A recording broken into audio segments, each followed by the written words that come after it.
great thing about this is that it's self-closing. Just let go, bam.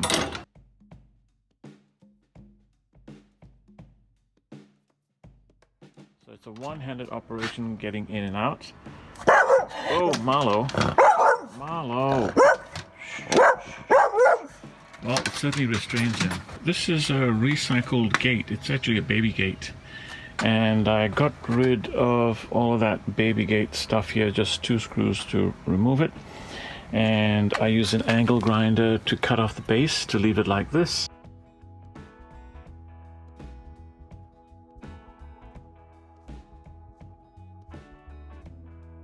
Then it was just a matter of attaching it 3 ways to the van. 1 corner here, 1 corner here, and 1 corner there. At the base it's connected to metal. Over here it's very rigidly connected to the cabinetry.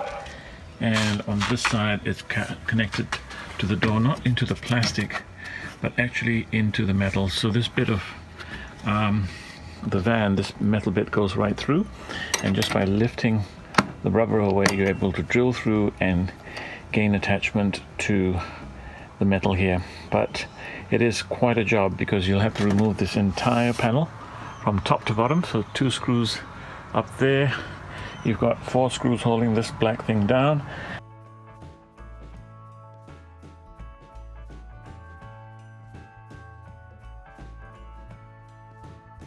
And then you just peel that off and that snaps back in quite easily. But anyway, so you get that out and you're then able to run your screws through, and I had to use some spacers inside here until I got them just right in order to fit this. So from Bunnings I got this L bracket, but it looks horrible when you buy it. It's just metal, shiny, so I had to spray paint it, and it was full of holes.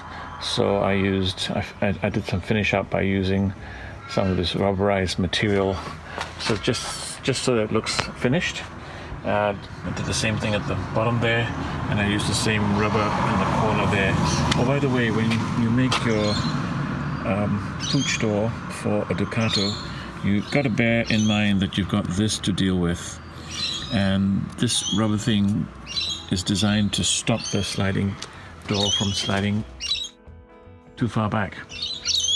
This means that when the door shuts, it'll come into this area, and that's why you see this odd design here where I had to cut off this panel here so that the thing could slide in.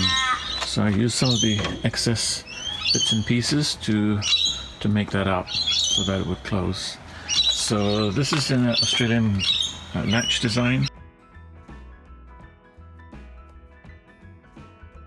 It's great because it opens up very easily, it just locks by itself, and it's lockable as well. So if you wanted to lock it for whatever reason, you could just put a padlock through. For this bit here, it was just a matter of using an L bracket. You can just see the L bracket through there, which comes around here. So you got to make some holes in the L bracket. If you want to take on this project, you've got to be handy with a drill. You've got to be handy with an angle grinder because you're cutting metal. You've got to know some basics, such as remembering to file every time you've drilled or made a cut. You use a file to smooth things off, and also to give yourself a nice finish. Be prepared to use a bit of the file just to round things off so it doesn't look too square and mechanical. These L-shaped brackets are also purchased from Bunnings. They're originally white, and to finish it off I just spray coated them black.